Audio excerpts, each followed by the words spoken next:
Hello everyone, this is Anita Gupta. Welcome back to my channel. आज का हमारा टॉपिक है क्लास 7th का English grammar, the pronouns. In this video we will discuss about the pronouns and its type. So without wasting time, let's get start our topic. First, we will start with the definition of pronoun. Pronoun are words that take place of nouns, group of words acting as noun or other pronouns. Pronouns are necessary to avoid sentences that look or sound like this. Pronoun, जिन्हें हम हिंदी में सर्वनाम भी कहते हैं, ऐसे words जिनका हम नाउन की जगह पर यूज़ करते हैं, जिससे कि हमारे जो सेंटेंसेस हैं वो कुछ इस तरीके से साउंड ना करें या दिखे ना। इस रिपीटेशन को अवॉइड करने के लिए हम प्रोनाउंस का यूज़ करते हैं।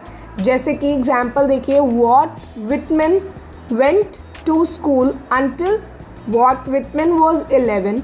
Walt Whitman then worked as an office clerk, and for a time Walt Whitman taught school.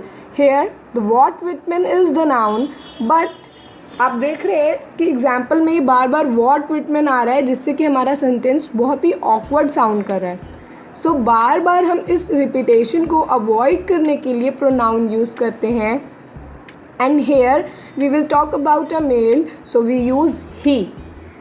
So the sentence would look like that: Walt Whitman went to school until he was 11. He then worked as an office clerk. For a time he taught school. Next हम बात करते हैं types of pronoun की। अभी हमने पढ़ा कि हम प्रोनाउन का यूज़ करते हैं जिससे कि हमारे सेंटेंस को हम लेस रिपीटेटिव और लेस ऑकवर्ड बना सकें। ठीक है, तो हम जब टाइप्स देखते हैं तो here is the 7 types of pronoun: personal, demonstrative, interrogative, relative, indefinite, reflexive and intensive, और reciprocal. Now we will discuss in brief about these types. First, personal pronoun used for specific object or person. जब हम किसी specific object या person के लिए use करते हैं तब हम personal pronoun यूज़ करते हैं. इसमें हमारे 3 केसेस होते हैं: subjective case, objective case and possessive case. Subjective मतलब जब हम मेन सब्जेक्ट की तरह अपने प्रोनाउन को यूज़ कर रहे हैं. ऑब्जेक्टिव मतलब जब हम एज एन ऑब्जेक्ट यूज़ कर रहे हैं प्रोनाउन को, ऑब्जेक्ट के बारे में बात हो रही है. और पोजेसिव मतलब जब हमें किसी का पोजेशन शो करना है तब हम पोजेसिव केस को यूज़ करते हैं. ठीक है, सब्जेक्टिव में हमारे, आप जैसे कि स्क्रीन पर देख पा रहे हो, I, we, you, they, he, she, इस तरीके से. आप ऐसे भी कह सकते हैं कि फर्स्ट पर्सन, सेकंड पर्सन और थर्ड पर्सन. फर्स्ट पर्सन मतलब subjective, second person objective and third person positive case. Next बढ़ते हैं हम डिमॉन्स्ट्रेटिव की तरफ. डिमॉन्स्ट्रेटिव प्रोनाउंस का हम तब यूज़ करते हैं जब हमें एक या एक से ज़्यादा चीज़ों को इंडिकेट करना है अकॉर्डिंग टू देयर डिस्टेंस, कि वो हमसे पास में है या दूर है. दिस और दैट हम यूज़ करते हैं सिंगुलर चीज़ों के लिए, एंड दीज एंड दोज हम यूज़ करते हैं प्लूरल चीज़ों के लिए. लेकिन दिस और दीज हम यूज़ करेंगे जब कोई चीज़ हमारे नियर होगी, पास होगी. एंड दैट और दोज हम यूज़ करेंगे जब हमें किसी दूर की चीज़ को इंडिकेट करना है. ओके, नेक्स्ट थर्ड आता है हमारा इंट्रोगेटिव प्रोनाउन.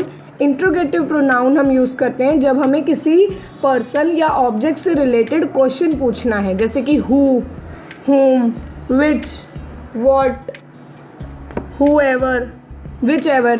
ये सारी चीज़ें हमें क्वेश्चन पूछना है. हु हम यूज़ करते हैं किसी पर्सन के बारे में जब हम कुछ पूछ रहे हैं. whom भी हम तब यूज़ करते हैं जब हमें किसी पर्सन के बारे में कोई क्वेश्चन पूछना है. which हम यूज़ करते हैं जब हमारे पास कुछ लिमिटेड चॉइस होती हैं, जैसे कि बुक्स हैं हमारे पास, तो हम उसमें से पूछ रहे हैं which of the book is yours, इसमें से तुम्हारी बुक कौन सी है. ठीक है, इस तरीके से. नेक्स्ट फोर्थ आता है हमारा रिलेटिव प्रोनाउन. रिलेटिव प्रोनाउन को हम यूज़ करते हैं व्हेन हमें 2 डिफरेंट क्लॉज को आपस में जोड़ना हो, जिसमें दोनों ही क्लॉज में किसी सेम पर्सन के बारे में बात की जा रही है.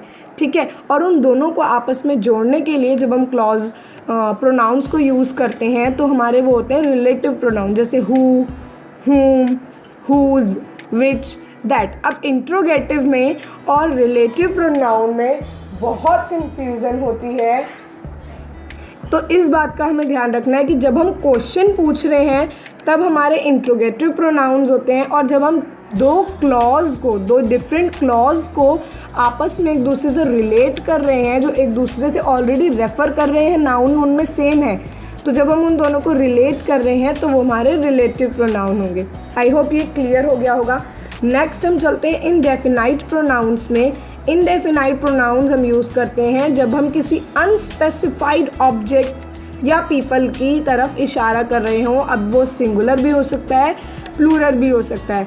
इसके एग्जाम्पल जैसे someone, something, somewhere, anybody, anyone, everyone, nowhere, few, many, nothing, ऐसे बहुत सारे हो सकते हैं जिनके बारे में हमारे पास कोई इन्फॉर्मेशन नहीं है कि वो सिंगुलर है, प्लूरल है, ठीक है, हमें उसकी कोई स्पेसिफिक चीज़ नहीं पता है, तो हम इंडेफिनिट प्रोनाउंस यूज़ करेंगे। रिफ्लेक्सिव एंड इंटेंसिव प्रोनाउंस क्या होते हैं? हम रिफ्लेक्सिव और इंटेंसिव प्रोनाउंस यूज़ करते हैं व्हेन हमें किसी नाउन को इंडिकेट करना है जो कि ऑलरेडी एक सेंटेंस के स्टार्टिंग पार्ट में बताया गया है जिसके बारे में, ठीक है, तब हम यहाँ पर रिफ्लेक्सिव प्रोनाउन का इस्तेमाल करते हैं, जैसे myself, themselves, yourself, ourself, या ये भी कह सकते हैं कि जब आपको वर्ड्स के साथ, प्रोनाउन के साथ सेल्फ या सेल्व्स देखने को मिलेगा तो वो रिफ्लेक्सिव और इंटेंसिव प्रोनाउन होंगे। ओके, लास्ट हम पढ़ते हैं रेसिप्रोकल प्रोनाउन का। रेसिप्रोकल प्रोनाउन हम तब यूज़ करते हैं जब हमारे दो या दो से ज़्यादा जो हमारे सब्जेक्ट्स हैं उसके अंदर सेम काम कर रहे हैं, एक दूसरे के साथ सेम एक्शन कर रहे हैं, तो वो हमारे रेसिप्रोकल प्रोनाउन होते हैं। रेसिप्रोकल प्रोनाउन में मेनली दो ही आते हैं, ईच अदर या वन अनदर। ओके,